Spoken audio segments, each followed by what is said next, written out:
Well, the next step in this passenger car adventure is to round over the corners of the roof. And this is a scale drawing. So I should be able to fit this right over it and mark, which I've already done, where the curvature starts, and it's going to curve all the way over to the lip. I did test fit these trucks on the car last night, just to make sure that they're at the right height and everything's assembling as it's supposed to. So far, so good. These are trucks that were sold by Varney for various different cars, for various passenger cars, express reefers, streamlined passenger cars. So I don't know if they're really appropriate for a 60-foot heavyweight car, but I haven't quite decided yet how faithful I want to be to the kit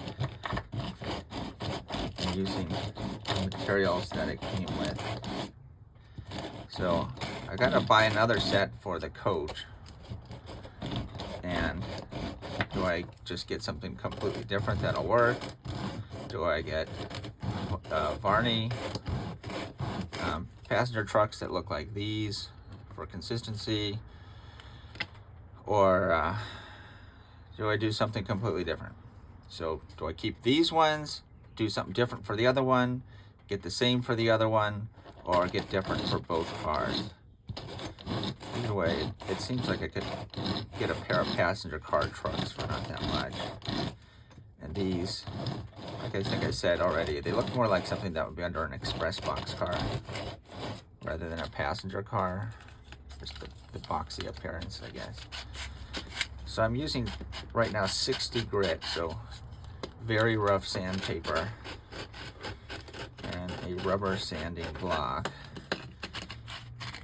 60 grit takes off a lot of material. These rubber sanding blocks are definitely useful to have around. They don't cost that much. But you could take a piece of 1x2 and just simply staple a piece of sandpaper to it. But either way, to sand this evenly, you kind of have to block sand it, unfortunately. I suppose if I had like a drum sander, that might be a good option, or a bench top belt sander. This isn't taking very long, and it gives me some hand control.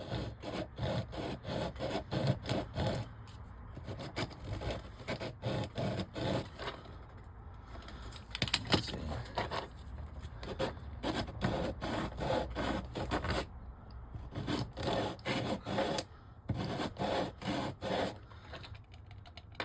The roof's got a curve to the top, and I don't know how that's going to translate when I get down to the ends. First step is to just simply round it over.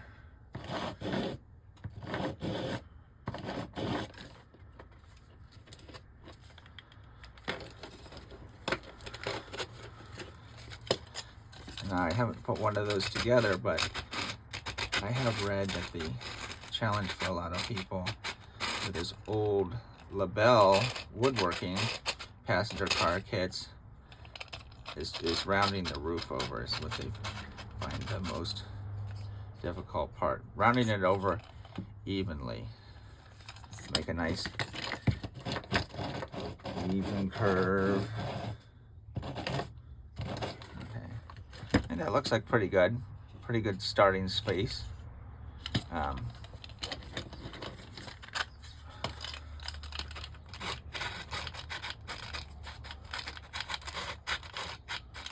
I need a gentle curve, and it's going to be consistent from side to side. So there's the basics of it. Let's see, and then I need to, it's all about geometry. And this, the ends of a clerestory passenger car roof definitely are an interesting and complex geometry. It's like the nose of an F unit. Very complex curves. And it seems like a lot of manufacturers don't get them right. In this particular case, it's up to me to get something that looks real. So what I'm doing is I'm now sanding off the corners to match the profile of the end.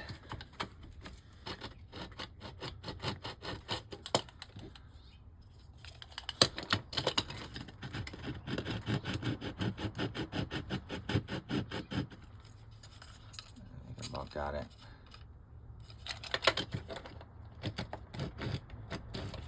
Now I gotta round over the actual end. Might have to use a smaller implement of destruction for that. The instructions talk about whittling it with the pocket knife. So this is 1940 instructions. I was looking on the HO Seeker website.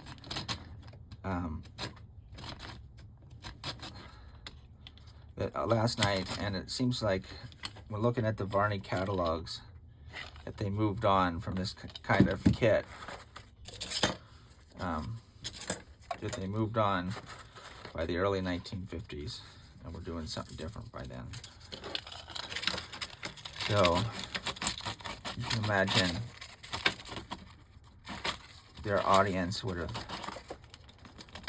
just getting out of World War II, a new kind of world,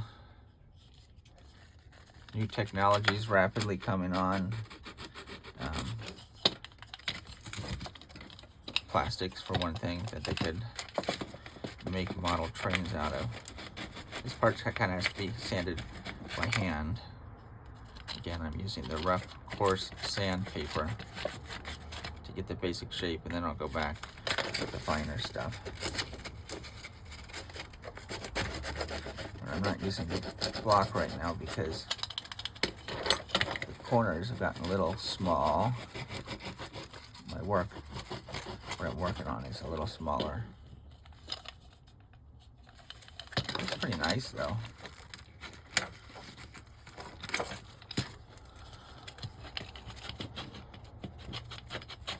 So the instructions say to whittle it away with your pocket knife. And I'm assuming back then, well, this is according to my dad, that everybody back then carried a pocket knife. Every man had a pocket knife. I've also read, some of the hints and kinks that they published to Model Railroader back then. And one of the things I noticed is there's a lot of mention of using smoking paraphernalia, whether it be a little piece of cellophane from a cigarette pack, or matches, cigarette lighter, cigarette ashes. I remember somebody saying to use the ashes dump the ashes out of their ashtray to make an ash pit for their steam locomotive servicing facility. Thought that was amusing. Anyway, I've moved on to the, I don't know what grit this is. It feels like about 150. This is what came with it. To kind of smooth it off. Just with it being coarse right now, it's a little hard to tell whether I'm at the place I want to be.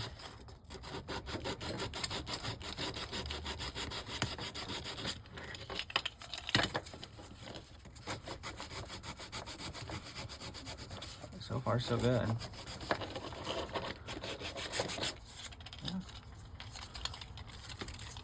And always too. A little bit of rough wood.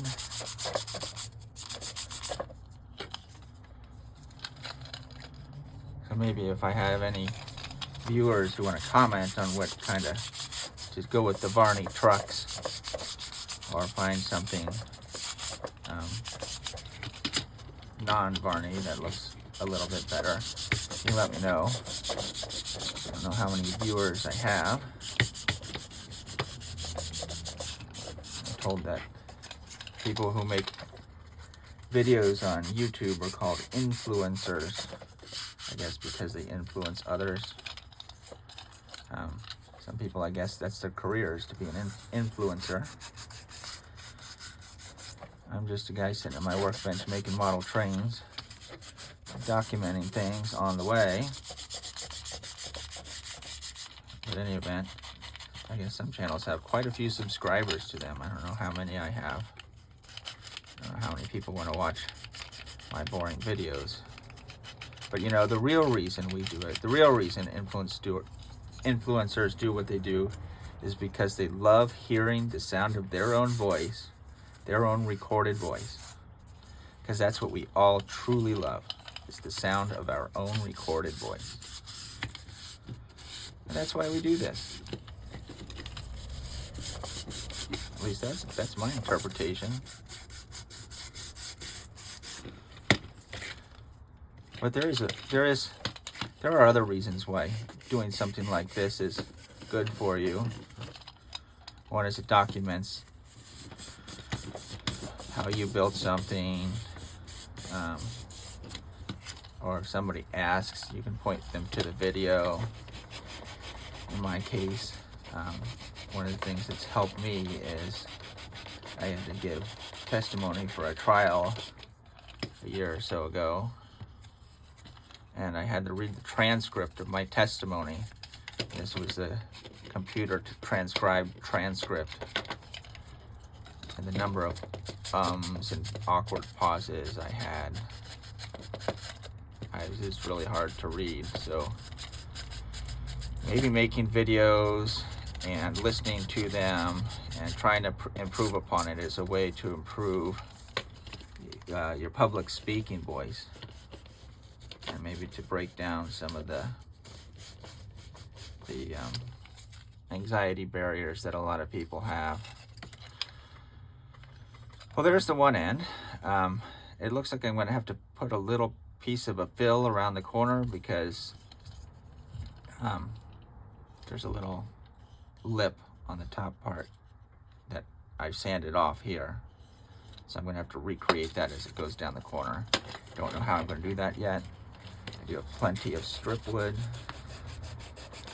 But basically this is how I round the corners on a wooden passenger car coach kit. So I'll go ahead and off camera do the other side, get the whole thing sanded down. I'll use this grit, whatever it is, 150, 220 or something, sandpaper to get it nice and smooth. And then what I'm going to do is, once I get the whole car, all the wood parts of the car done, I'm going to, again, put a shellac sanding sealer on it, and then sand it again, and actually probably do 2 coats and do it again. But anyway, there's the finished car, or the finished corner. And when I see you next time, I'll have this side done the same way. I will probably be putting air tanks or other details on the floor, and working on getting the thing ready to paint, because I'm going to paint the whole thing prior to putting on the sides. Until then.